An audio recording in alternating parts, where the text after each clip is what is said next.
Video ini dibuat atas permintaan dari salah satu subscriber kami. Apabila Anda mendengar kata mobil China, maka pasti Anda akan membayangkan sebuah mobil yang murah harganya, yang juga murahan kualitasnya, dan juga yang penjualnya babak belur diajar rival-rivalnya, yang berasal dari brand Jepang. Tapi ternyata tidak semua mobil Cina itu sama. Dan ini adalah salah satunya mobil China yang berhasil menjadi mobil yang paling laku di kelasnya. Ini adalah Wuling Almaz yang akan kita ulas di Kenapa Laku Sekali.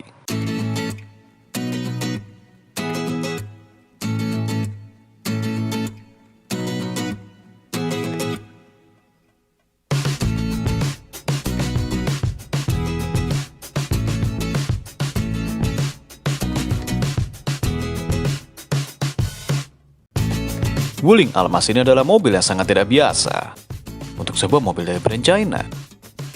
Karena jika biasanya mobil yang bermerek Cina itu penjualannya selalu berada di belakang mobil yang bermerek Jepang, maka Wuling Almaz ini penjualannya malah bisa bersaing dengan rival-rivalnya yang berasal dari brand Jepang.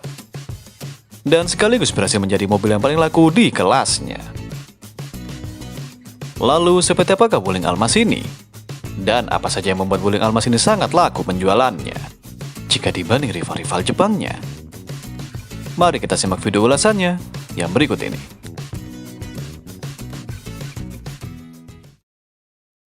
Sedikit sejarah tentang Wuling Almaz. Pertama kali diluncurkan di bumi Indonesia pada tahun 2019. Pada saat itu kemunculan dari Wuling Almaz ini cukup menggemparkan publik otomotif Indonesia. Karena jika biasanya mobil Cina itu selalu identik dengan bentuk mobil yang murah seperti MPV, hatchback, atau mobil niaga, maka Wuling Almaz ini malah hadir dalam bentuk sebuah mobil SUV. Dan sekaligus menjadi mobil SUV pertama dari brand China yang dijual di Indonesia. Pada awal kemunculannya, banyak orang yang cukup kaget dengan keputusan Wuling untuk menjual Almaz di Indonesia. Karena bukan hanya Wuling Almaz ini hadir dalam bentuk sebuah mobil SUV, tapi juga karena Wuling Almaz ini adalah sebuah mobil dari brand China yang paling mahal harganya, yang dijual di Indonesia. Sungguh sebuah keputusan yang sangat amat berani dari Wuling. Apalagi Wuling Almaz ini akan langsung menantang Honda CR-V, Nissan X-Trail, dan juga Mazda CX-5 yang sudah lama berada di segmen medium SUV di Indonesia. Tapi keputusan Wuling untuk memasukkan Almaz ke Indonesia ini ternyata terbukti sangat amat tepat. Karena hanya beberapa bulan setelah peluncurannya, Wuling Almaz ini langsung berhasil menjadi mobil yang paling laku di kelasnya, sekaligus mengalahkan penjualan dari rival-rivalnya yang berasal dari brand Jepang.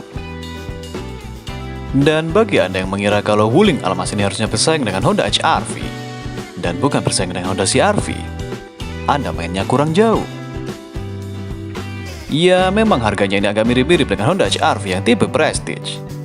Tapi karena Wuling Almaz ini ukurannya jauh lebih besar jika dibanding Honda HR-V, maka otomatis Wuling Almaz ini masuk ke dalam segmen medium SUV dan bersaing dengan Honda CR-V yang ukuran bodinya juga mirip-mirip.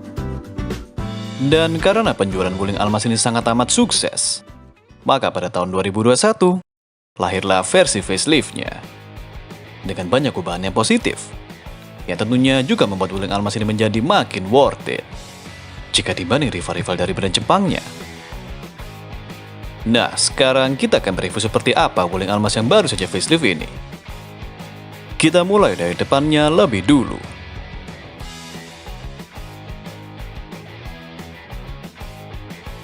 Wuling Almaz yang saya review ini adalah tipe termahal, yaitu tipe RS. Dan bagi Anda yang bilang kalau Wuling meniru brand RS dari Honda, Anda mainnya kurang jauh. Karena brand RS juga sudah dipakai oleh brand-brand lain macam Ford. Dan bahkan Audi juga ikutan memakai brand RS ini di jajaran mobil-mobil sportnya. Lampu depan dari Wuling Almaz ini sudah memakai lampu full LED, baik untuk high beam dan low beamnya. Dan juga sudah dilengkapi dengan sepasang lampu DRL LED yang juga bisa berfungsi sebagai lampu sein Anda. Tapi sayang sekali di versi faceliftnya ini, lampu fog lampnya ini kenapa masih belum pakai LED. Jadi agak aneh lihatnya. Kalau lampu utamanya ini sudah pakai LED, Tapi lampu fog lampnya ini malah belum pakai LED. Kemudian kita cek bagian sampingnya. Velg dari Wuling Almas ini berukuran 17 inci dengan model tutun dan sudah dilengkapi dengan rem cakram di semua rodanya. Sudah dilengkapi dengan fitur ABS, EBD, dan juga brake assist tentunya. Satu-satunya kekurangan di velgnya ini adalah ukurannya. Karena ukuran velg dari Wuling Almas ini agak sedikit kekecilan menurut saya untuk mobil sebesar ini. Apalagi rival-rivalnya dari brand Jepang semuanya memakai velg yang ukurannya jauh lebih besar jika dibanding Wuling Almas ini. Jadi kelihatan aneh velgnya. Dengan bodi yang besar, tapi velgnya malah kekecilan. Ibarat melihat seorang pria yang berbadan kekar, tapi kakinya seperti orang yang lagi pusing lapar. Nah, sekarang kita cek bagian belakangnya. Bagian belakang dari Wuling Almas ini bentuknya masih agak mirip-mirip dengan Almas yang versi sebelumnya. Jika di versi sebelumnya, lampu belakangnya ini masih memakai lampu bohlam biasa, yang kelihatan agak sedikit murahan. Maka di Wuling Almas yang tipe RS ini, Anda sudah mendapatkan sepasang lampu belakang yang sudah pakai lampu full LED. Yang bukan cuma kelihatan sangat amat mahal, tapi juga kelihatan sangat amat keren bentuknya. Tapi sayang sekali di Wuling Almas yang tipe termahal ini, Anda masih belum mendapatkan fitur defogger di kaca belakangnya. Tapi paling tidak Anda masih mendapatkan fitur 4 kamera di sekeliling bodi dari Wuling Almas ini. Lengkap dengan kampanye sensor parkirnya yang tersusun rapi di bumper belakangnya. Sehingga Anda bisa lebih mahir lagi saat parkir di garasi rumah Anda yang sempit, yang tentunya akan menghindarkan Anda untuk tidak parkir di jalanan kompleks perumahan Anda, sehingga Anda juga terhindar dari doa orang-orang yang terzalimi, seperti pengemudi mobil ini misalnya.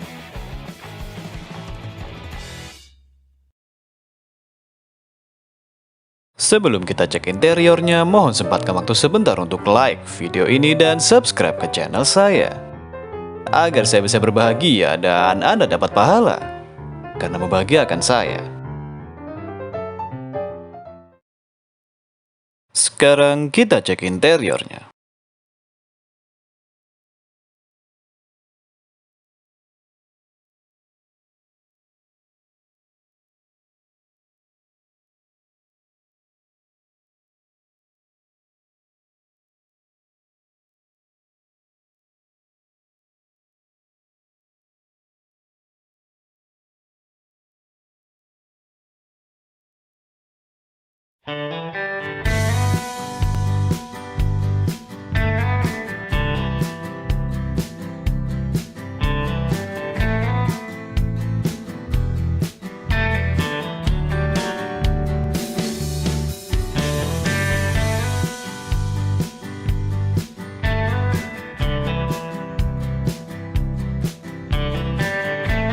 Interior dari Wuling Almas ini masih menggunakan kombinasi warna yang sama seperti yang dipakai di versi sebelumnya, yang kelihatan cukup elegan dan juga mewah menurut saya.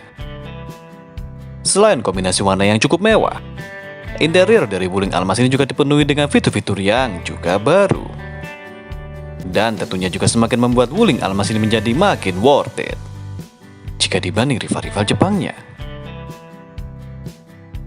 Nah, sekarang kita cek fitur interior dari Wuling Almas ini.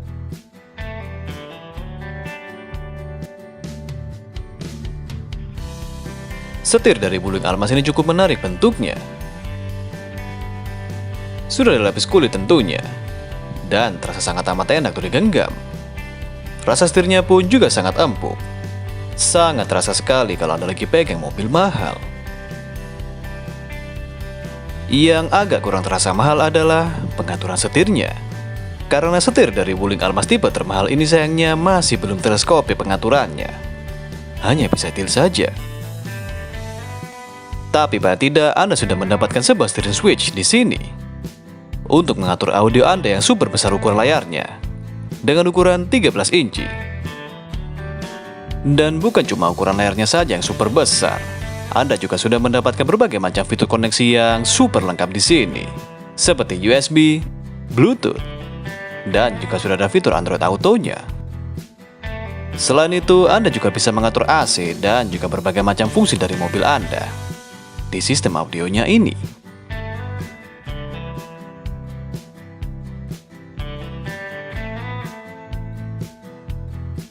Oh iya, Anda juga sudah mendapatkan fitur peta navigasi di audio dari Wuling Almas ini, agar Anda tidak salah belok lagi saat Anda lagi cari alamat rumah dari mantan pacar Anda. Dan bukan cuma itu saja, audio dari Wuling Almas ini juga sudah dilengkapi dengan fitur voice command yang sangat amat canggih. Karena Anda bisa menyuruh audionya ini untuk melakukan berbagai macam hal, seperti "Halo Wuling, Halo, buka sunroof." oke, membuka sunroof.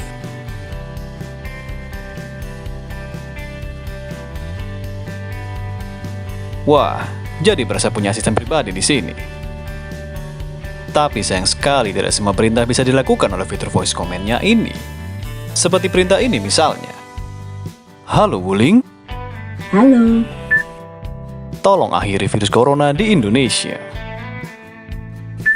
Virus corona baru berakhir di Indonesia saat Arsenal kembali juara Liga Inggris dan juga menunggu Lord Rangga kembali menguasai tatanan dunia.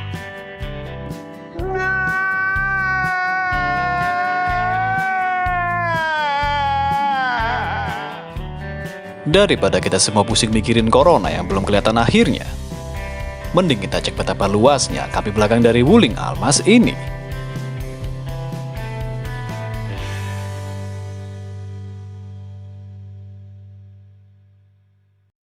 Dan karena ukuran bodi dari Wuling Almas ini besarnya agak mirip-mirip dengan rival-rival Jepangnya, maka kaki belakang dari Wuling Almas ini pun juga sangat amat lega ukurannya. Lihatlah betapa melimpahnya legroomnya ini. Dan karena Anda juga sudah mendapatkan fitur panoramic sunroof di atas sini, maka kaki belakang ini pun juga terasa sangat amat lapang. Dan tentunya juga sangat jauh dari kata sempit. Kecuali kalau Anda adalah penghuni di baris ketiga. Karena bangku baris ketiga dari Wuling Almas ini terasa agak sedikit kurang manusiawi. Legroomnya ini terasa sangat amat sempit. Saya yang tingginya 170 cm saja agak kesusahan untuk dapat legroom di belakang sini. Apalagi kalau Anda tingginya 177 cm. Daripada Anda dapat dosa karena menzolimi orang untuk duduk di baris ketiganya ini, maka lebih baik kursi baris ketiganya ini Anda lipat saja, agar Anda mendapatkan sebuah ruang bagasi yang cukup lega ukurannya. Anda bisa menyimpan berbagai macam tas dan juga berbagai macam barang di sini. Walau agak disayangkan di pintu bagasinya ini masih belum dilengkapi dengan fitur power back door. Tapi karena harga dari Wuling Almas ini masih tergolong sangat amat murah jika dibanding rival-rival Jepangnya, maka ini masih bisa agak sedikit dimaklumi.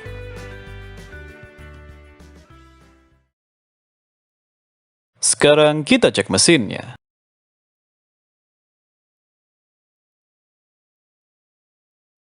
Mesin dari Wuling Almas ini memakai mesin yang sama seperti yang dipakai di model sebelumnya.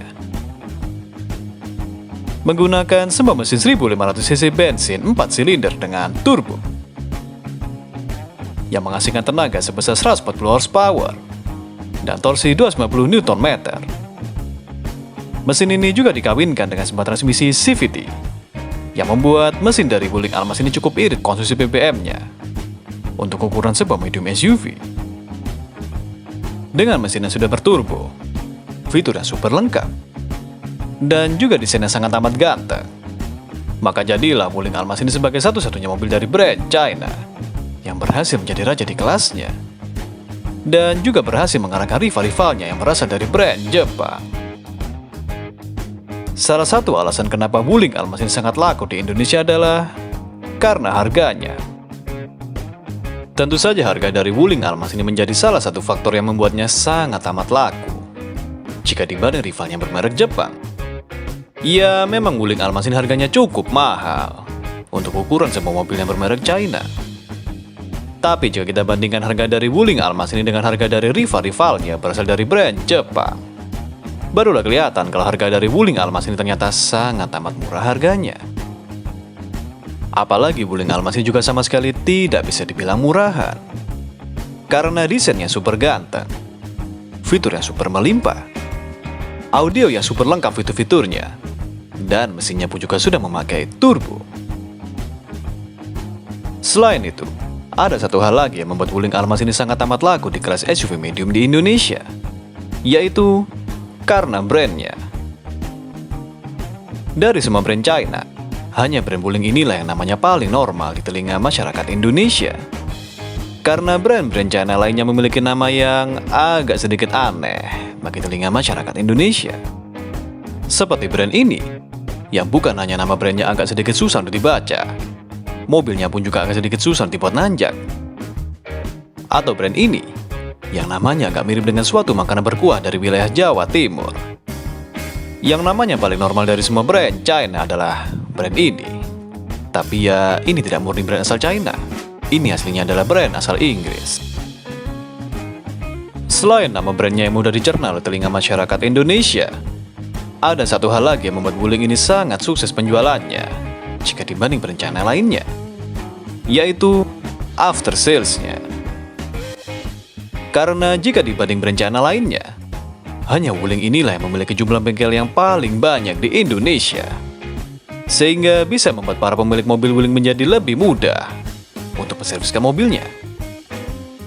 Selain itu, Wuling ini juga terkenal sebagai brand China yang mobilnya paling reliable jika dibanding mobil China lainnya.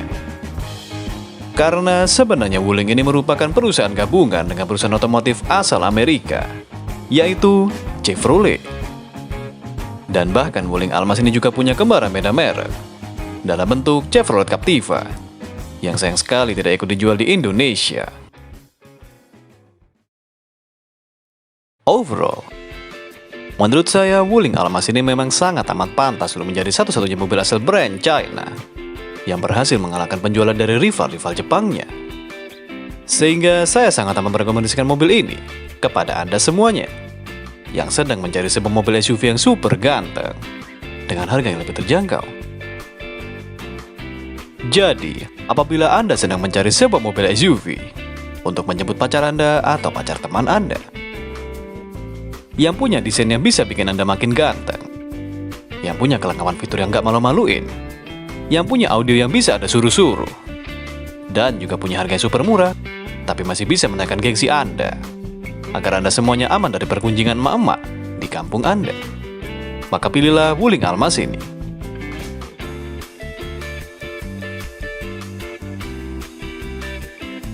Video review ini adalah murni opini pribadi saya. Mohon masukannya agar saya bisa terus mengimprove video-video saya yang selanjutnya. Dan jangan lupa untuk subscribe apabila Anda belum. Terima kasih telah menonton.